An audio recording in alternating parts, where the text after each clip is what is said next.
I ask all of these things in your name. Amen. Blessings upon you. You may be seated. I want to say on this weekend that it is, if you don't know, this weekend is my birthday weekend. That's right. So thank you very much for all of the well wishes. And they say that with age comes wisdom. Well, I'm a year older, so I guess we'll find out if I've gotten any wisdom or not.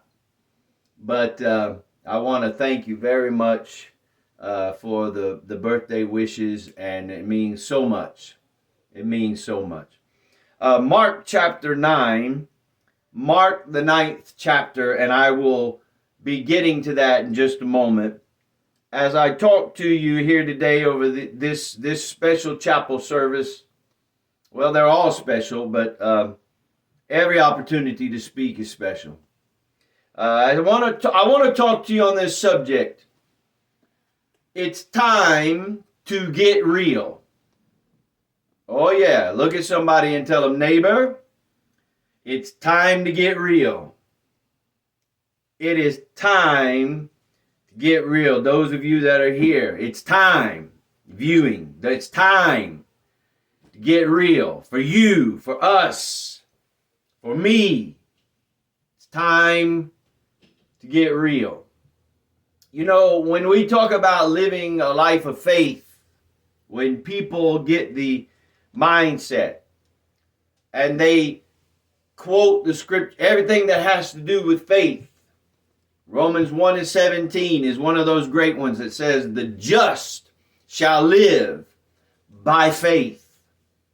And whenever we talk about that, it almost feels like that when we talk about living by faith, you have to start lying.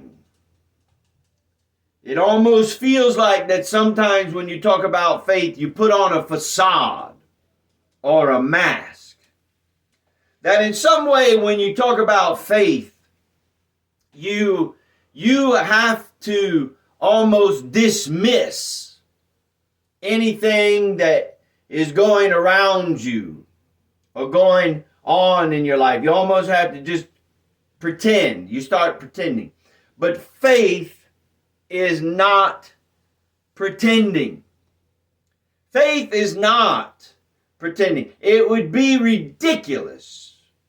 Ridiculous. How foolish would it be for a person to be sitting in a boat and there's water coming in the boat and the boat is sinking and there are sharks all in the water and they sit there in the boat and say, no, the boat's not sinking.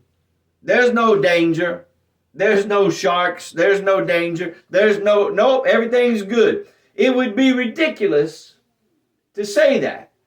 Now, you could have faith, and faith would be this. Faith would not dismiss the boat that is sinking.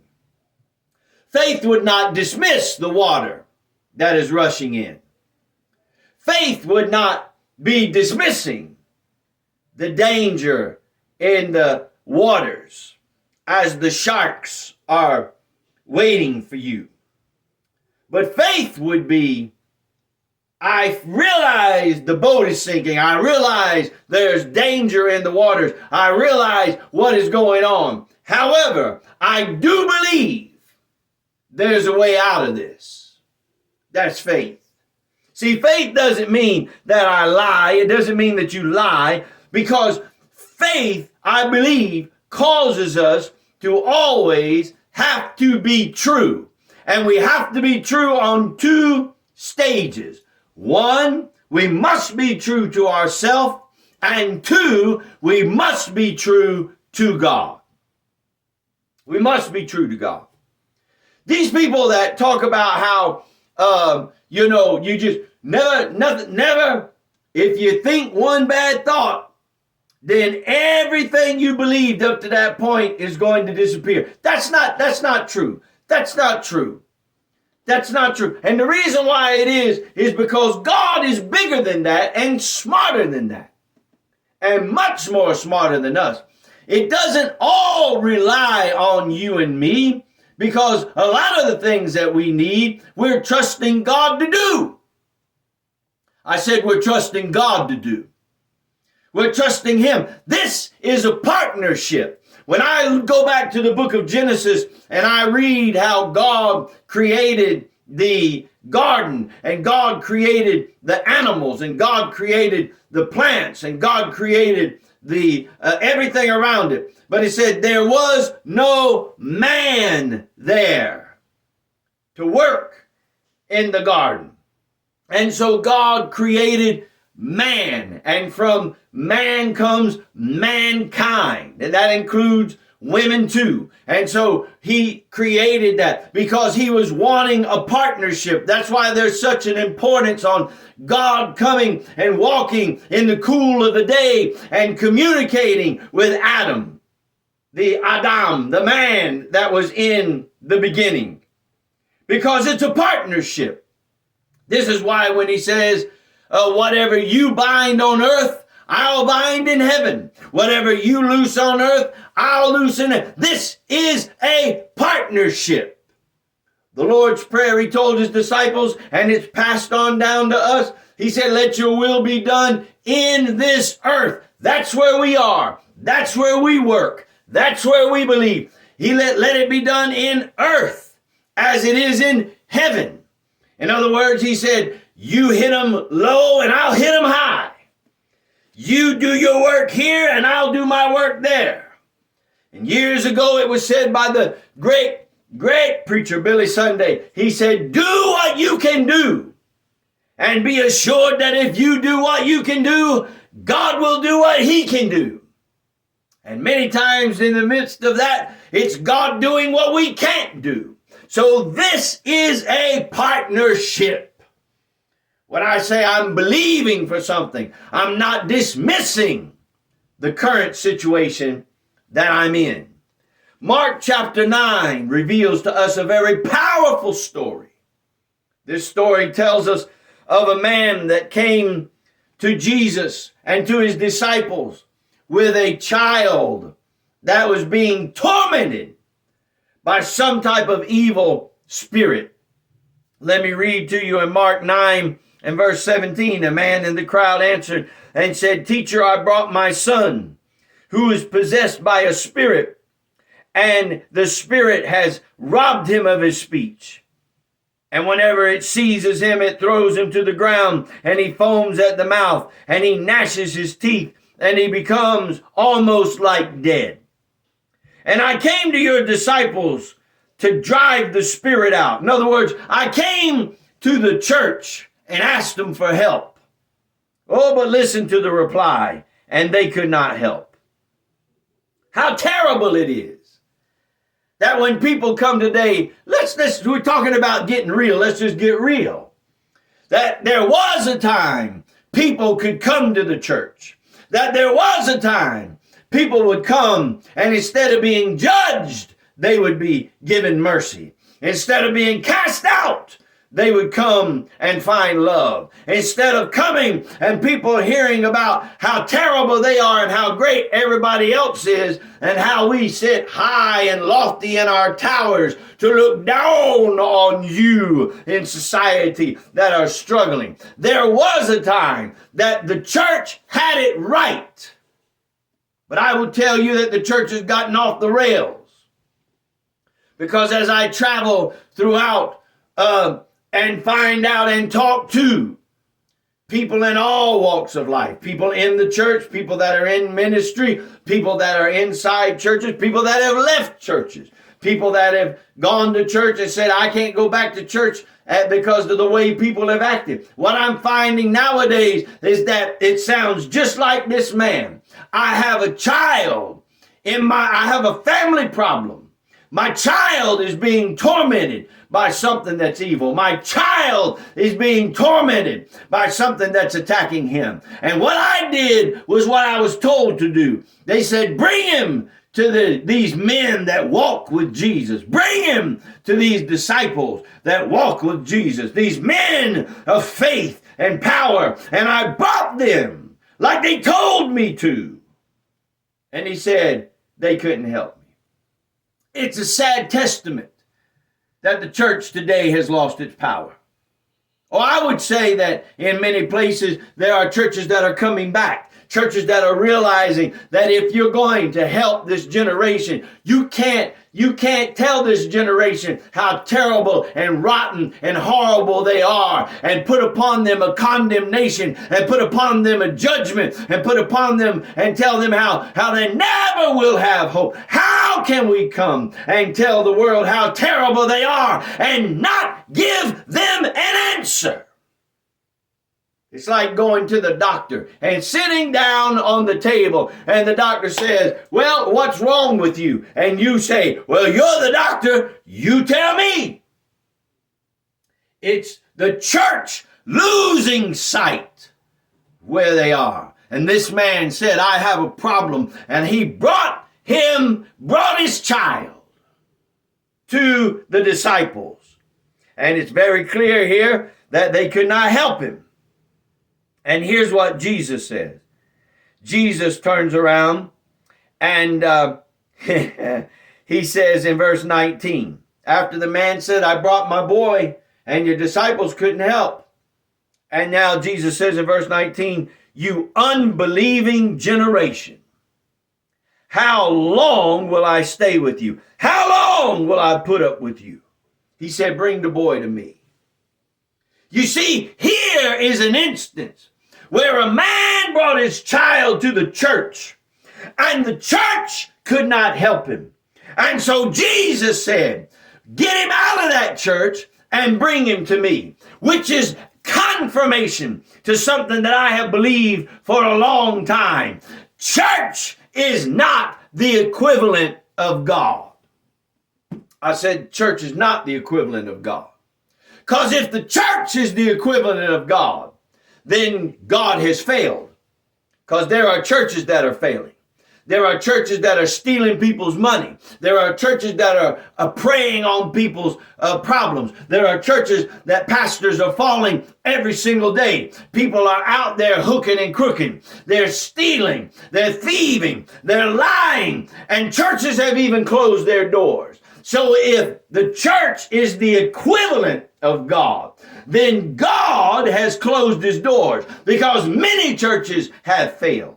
No. The church is not the equivalent of God. The church is only supposed to be an avenue to show you and reveal to you God. And for those churches and those chapels and those places of worship and those teaching centers that are continuing to do that, may God continue to strengthen them and may they grow and may others be raised up. But those that think it's about themselves, they will disappear because only God, working through people who truly want to help society, are going to be the ones left. I said they'll be the only ones left. So Jesus says, don't worry about the disciples. Don't worry about it. Have you ever had a situation that was close to you and you brought it to people who you thought could help you and they were unable to assist you? They were unable to make a way. They were unable to do that, and you feel like you've lost hope. I've come to tell you that when you've tried and you think you've lost hope, there is an avenue that's still around. Oh yes, Jesus said, forget that they couldn't help you. Forget feeling that somebody can't help you. Stop believing that you've come down to the end. You haven't tried it all. Bring the boy to me.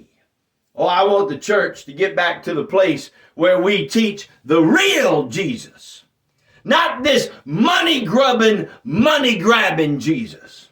Not this Jesus that's waiting to unzip the earth so that he can swallow you up and laugh as you fall down into your destitute life and that there is no hope, and that all you're meant to do is to be a punching bag for life, and that you're not supposed to make it. If that's the case, then why was it that he said, I have called you and I've ordained you to be a chosen generation? Why did he choose us? That we might stumble around and bumble around in darkness? I don't believe that. I can't explain that. I cannot accept that. That is not the God that I know.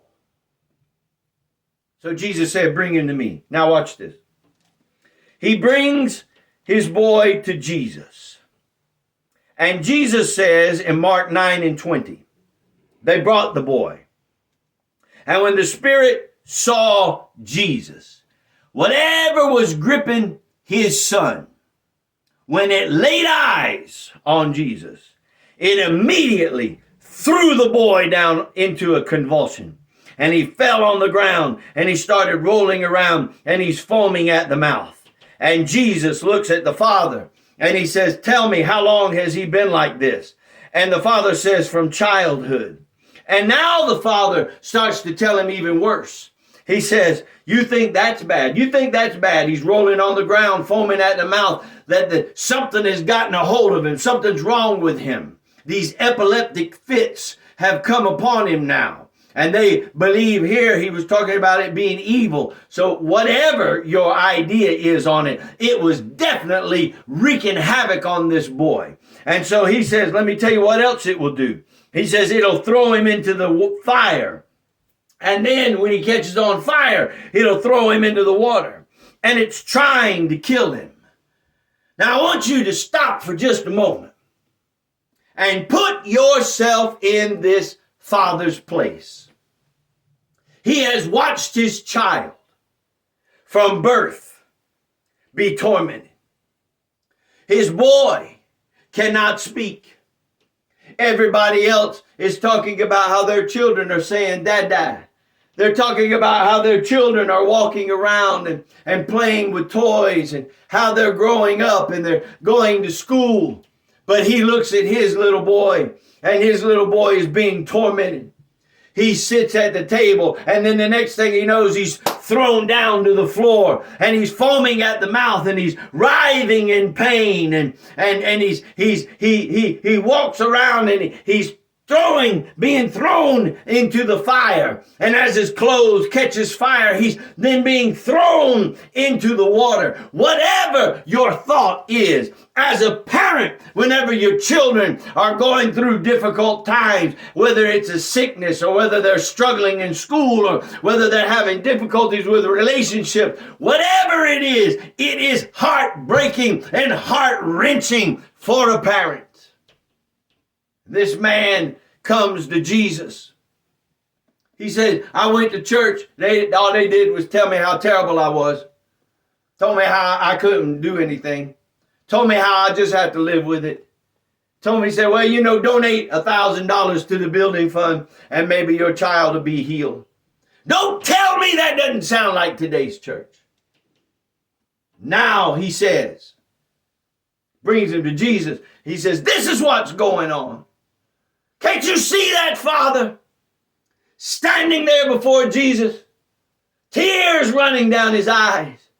You're my last hope. Doctors can't help. Banks can't help. People in my community can't help. Even your own disciples can't help.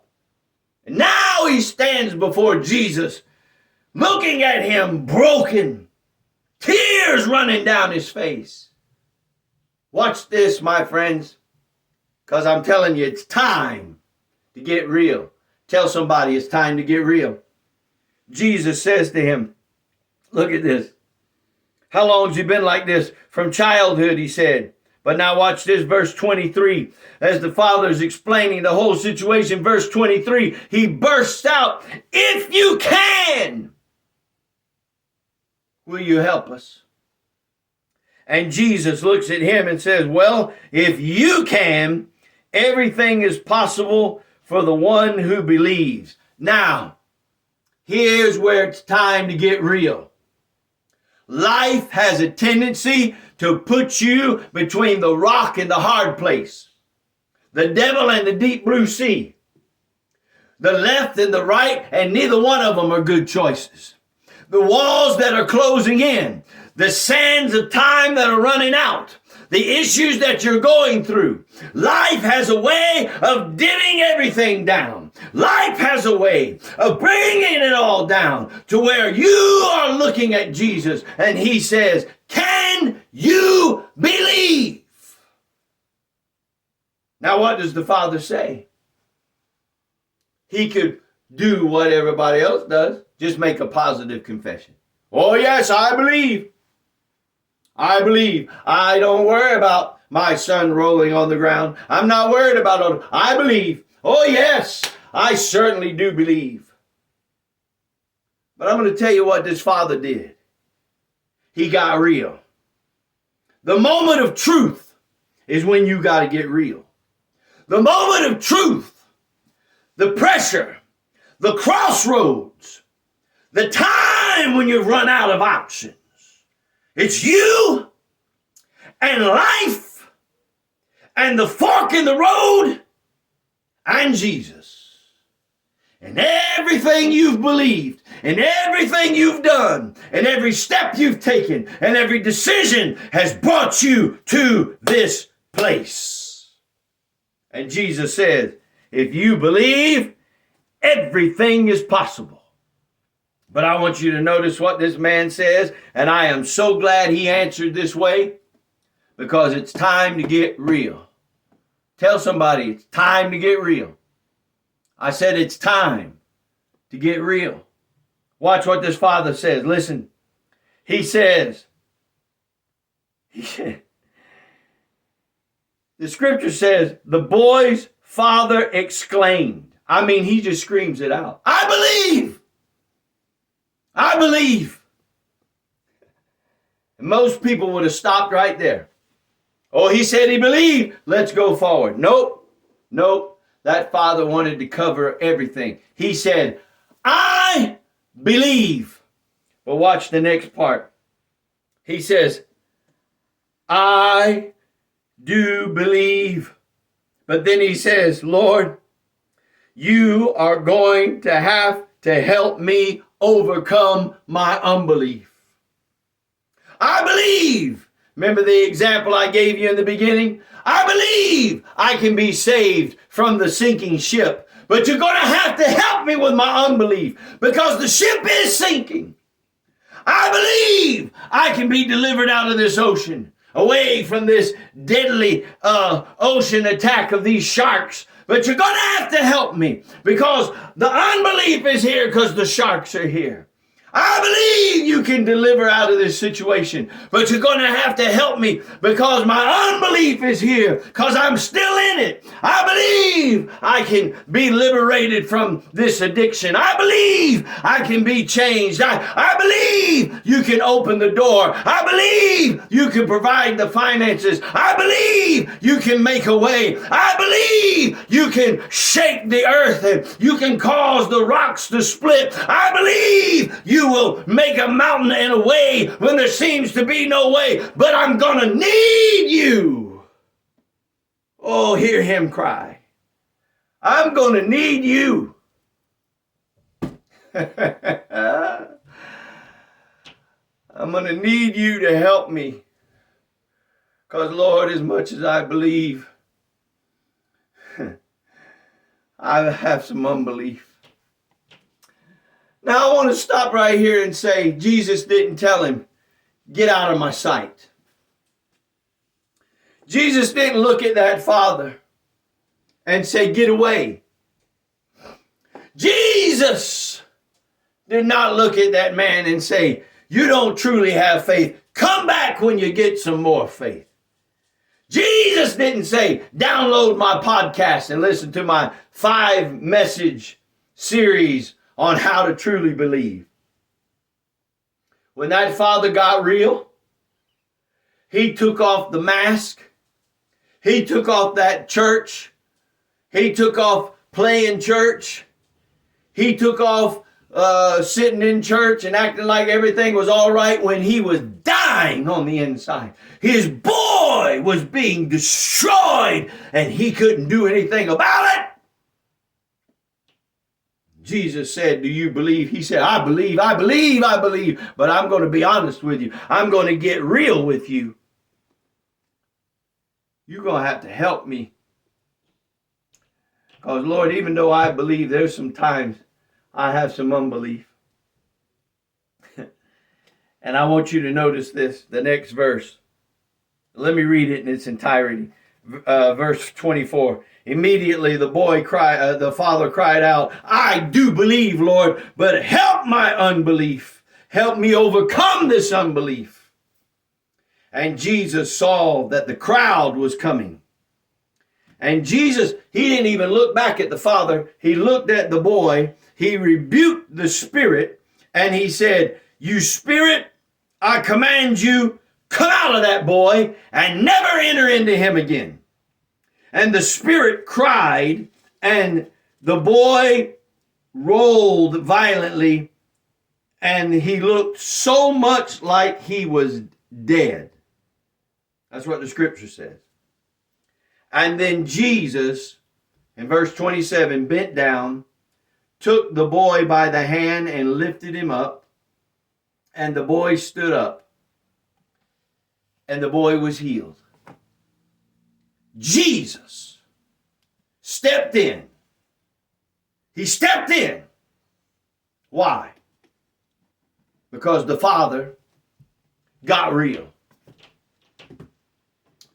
I believe that this next stage, this next step, this next whatever in your life, in our life, in my life, whatever it is, it's both scary and exciting. And there's enough that we're excited about that we have great faith for. But it's scary enough that the unbelief tries to creep in there. And we've got to get real with God and say, I'm excited for the storm. I'm excited for the sun. I'm excited for the blue skies. I'm excited for what's there. But the storm makes me unbelieve. And Lord, I believe, but you're going to have to help me with my unbelief. Now I'm going to hurry to a close. And I'm going to tell you about a dream that I had last night. I was standing outside of our apartment, and I was looking out at the sky. And it was full, it was dark. It was dark. One of those storms where it's so dark, and when the lightning comes, it just rips across the sky. And it was just all over. And funnel clouds were in it, and it was dark, and it was ominous, and it was scary. And in this dream last night, I was standing there looking, and I just was standing there looking at it, shaking my head. And I had so much despair, so much gloom. And I said in my dream, I said, Lord, I can't go. I don't want to go through this. I can't go through this storm. I don't want to go through this storm. I don't want to go through this storm. And someone in my dream just stepped up behind me. I never turned. I never looked. I never saw a face. But I heard a whisper. And as I was saying, I don't want to go through this storm, I heard a whisper. And the voice said, but there's sunshine on the other side. I believe there's sunshine over there. I believe there's an answer over there. I believe the next step is over there. I believe that, but you're going to have to help me, Lord, with my unbelief in the middle of the storm. You say, well, how do we deal with that? You deal with that by understanding it's time to get real. May God add a blessing to his message. Let's all stand together. I'm coming to pray for you today.